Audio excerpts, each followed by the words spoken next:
มาพ่อครับคอมเมนต์ไม่มีชิ้นดี เพราะพวกอคติพี่น้อยเฮ็ดยังก็บ่ถูกใจเขาดอกเพราะบ่แม่นโตเขา ตัวเราไม่ใช่ตัวเขา เพราะฉะนั้นก็ไม่ถูกใจเขาเนาะพี่น้องเนาะมีสาวหนึ่งเพิ่นเม่นมาลูกเจ้าไทย50ลาว50เจ้าบ่แม่นคนไทยแสดงว่าลูกเจ้าก็เป็นลาวเพิ่นว่าบอกเอาลาวกับลาวเป็นหยังกระสร้างดอกเป็นคนบ่ต้องมาเว้าลาวหรือไทยละบัดนี้เอาคำว่าเป็นคนเนาะบัดนี้เป็นคนเป็นลูกมีพ่อมีแม่เอาสำนั่นพอเป็นลูกมีพ่อมีแม่เพราะฉะนั้นพวกคุณทั้งหลายก็อย่ามาว่าให้เด็กน้อยหลายเด้อคุณผู้ลากมากดีอย่ามาว่าเด็กน้อยเด้อค่ะเด้อขอร้องราคากราบราคอย่าว่าให้เด็กน้อยเด้อค่ะเด้อเด็กน้อยเขายังบ่รู้เรื่องหยัง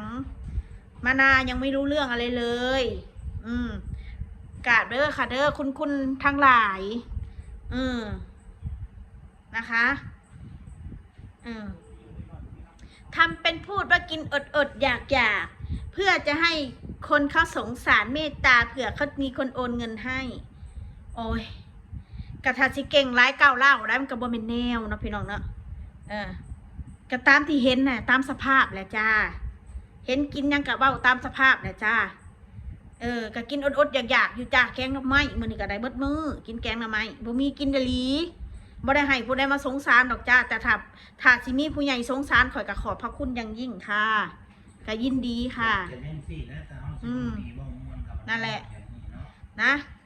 กับประทานโทษคุณหลายๆเด้อค่ะเด้อที่ว่าเฮ็ดยังไปบ่ถูกใจคุณค่ะขอโทษเด้อค่ะเด้อขอโทษเด้อบ่ได้ตั้งใจแต่เจตนาซื่อๆเด้อจ้าขอโทษเด้อจ้าขอโทษคุณอันนี้ให้เกียรตินะคะเพราะว่าเห็นเขามาชมคลิปอ่ะนะซุมเจ้าก็คือลูกค้าว่าซั่นซะเขาสิว่านี่แต่ว่ามึงเว้ากูบ่เว้าแล้วจ้าสิเว้าคุณค่ะพวกคุณค่ะพวกคุณ FC ที่น่ารักของข่อยขอบคุณนะคะที่มาแนะนำสิ่งต่างๆนานู่นนี่นั่นน้องมนาก็เป็นลาวแหละทั้งลาวทั้งไทยแหละเห็นไหมพ่อกับไทยแม่กับลาวสิว่าใดแต่น้องมนาก็มีสุนติบัตรอยู่จ้ามีเลข13หลักอยู่จ้าถ้ามีทะเบียนบ้านลงก็คือไปถ่ายได้เลยค่ะบัตรประชาชนน่ะไม่มีข้อแม้เลยค่ะบริมีของอ่ะเคยเห็นมานั่งคิงลูกนั่งหลาจนอายุเท่าไหร่ก็ไอเพชร15 หรือ 16ก็ค่อยนะกระเป๋าเพชรเดี๋ยวพาไปไปน้ำกันเมื่อทุกคนนั่นแหละไอ้น้องแม่มันก็เล่านะแม่มันก็เป็นคอยมันก็บ่ได้มีคือกันอันรับรองบุตรนี่ยังหาใบรับรองบุตรน่ะก็บ่ได้มีคือกันพี่น้องเลยสอนแม่ลูกกับบ่มีคือกันแต่นางถ้าไปอยู่ไทยกับเป็นคนไทย100%นางคิงน่ะก็ได้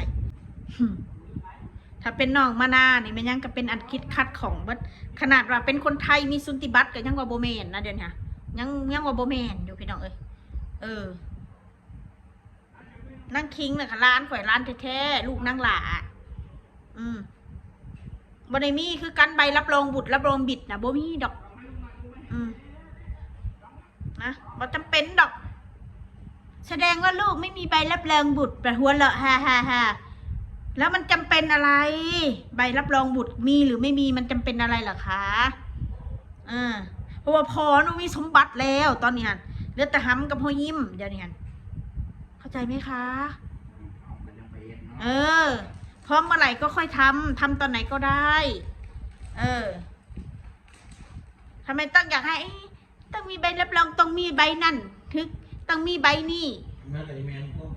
แมนว่าแมนกระซังคนเฮามันจำเป็นบ่คือกันความจำเป็นแต่ละอย่างมันบ่คือกัน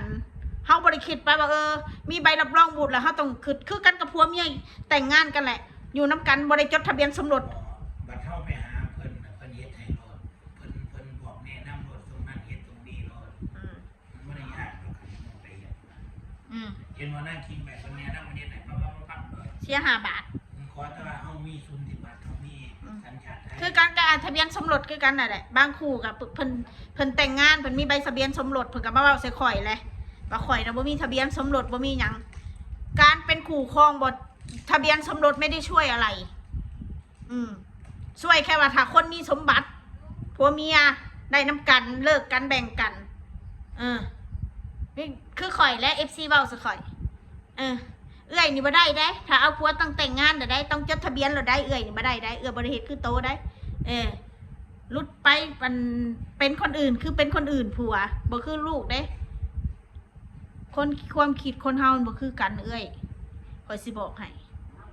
ข่อยบ่ได้คิดว่าข่อยอยากได้หยังของเบาเพชรก็บ่ได้คิดว่าอยากได้หยังของข่อยคิดแต่ว่าข่อยกับลาวสองผัวเมียช่วยกันสร้างช่วยกันหาช่วยกันทำมาหากินช่วยกันดูแลกันจนเฒ่าจนแก่ข่อยคิดแต่สำนั้นข่อยบ่ได้คิดว่าโอ๊ยผัวบ่มีขับไสไล่ส่งไล่ผัวหนีบ่แม่นข่อยก็บ่เป็นบ่มีก็กินน้ำกันนี่แหละกินเกลือก็กินน้ำกันกินพริกก็กินน้ำกันน่ะเขาจะเอิ้นว่าผัวอะไรเมียสิบอกว่าให้บ่แม่นเวลามีนี่สิย่องกันแย่งมันบ่แม่นคำว่าหักนี่มันมากกว่าผัวเมียมัน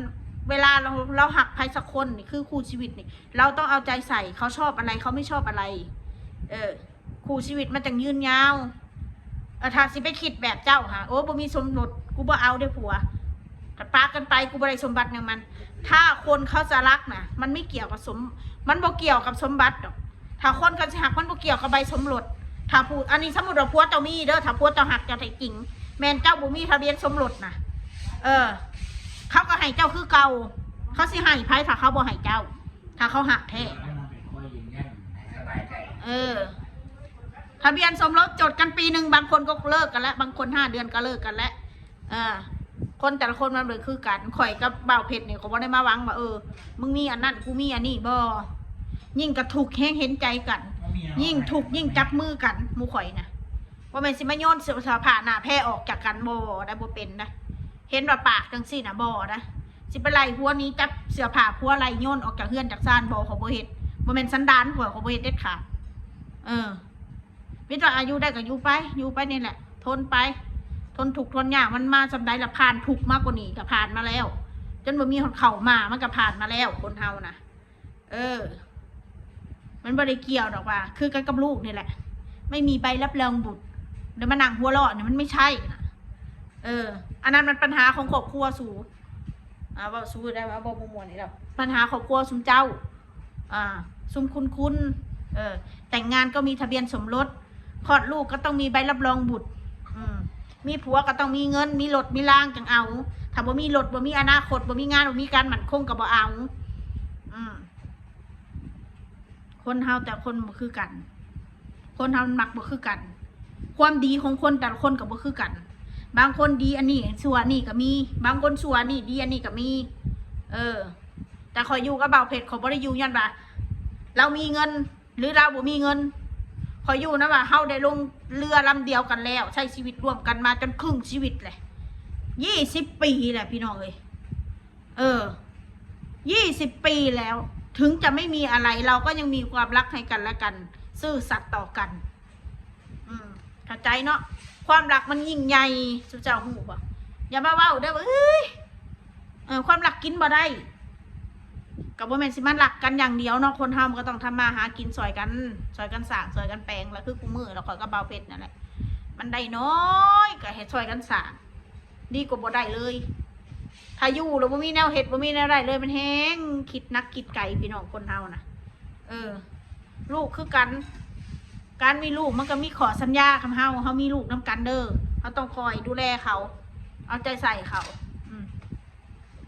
เป็นอะไรกับครอบครัวเฮาคนอื่นเว้ามันก็เว้าให้เฮาบัดทอนใจเขาบ่ได้มาเลี้ยงครอบครัวเฮาคนที่อยู่นำกันคือผัวและเมียลูกคือกันถ้าเลี้ยงใหญ่แล้วเขาบ่ได้มาอยู่นำเฮาเด้อพี่น้องเขาไปอยู่นำเฮามาเลี้ยงใหญ่แล้วเขามีครอบมีครัวเขาก็ไปเข้าใจนะบ่แม่นชื่อเจ้าสิมาเว้าใส่อันนั้นก็บ่ดีอันนี้ก็บ่ดีคำว่าบ่มักแล้วมันบ่มีแนวดีเขาสิบอกไว้ให้ทำท่ามาพูดโดดๆอยากเอากูบ่ได้ทำท่ากูเอาความจริงถ้ากูบ่เว้าแบบนั้นสุกก็เว้าสุกูคือเก่ากินอดๆอยากยอมกินหยังก็ยอมกินมันบ่มีก็ต้องยอม สิไม่กินพุ่มเพื่อยคือเมื่อก่อนมันก็กินบ่ได้มันคนบ่มีเห็นอะไรสักคนมันบ่มีคนรายได้หน่อยเนาะมันเป็นรายได้หลายได้รายได้หน่อยได้พี่น้องข่อยได้มากเห็นแต่ตัวเลขอะไรแน่มึงกูต้องจ่ายมึงจ่ายมึงนี่บ่กล้าใส่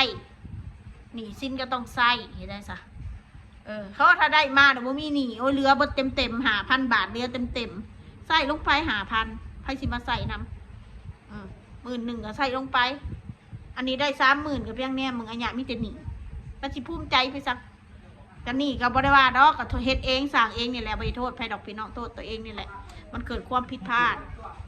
หลายอย่างกับชีวิตมันเครียดว่านะคะมันเครียดว่าพุ่นไผเก่าไผหลังมันเครียดบ่อยากเว้ามันเป็นอดีตโอเคเอาซ้ำนี่ล่ะพ้นกระตกหุมหำ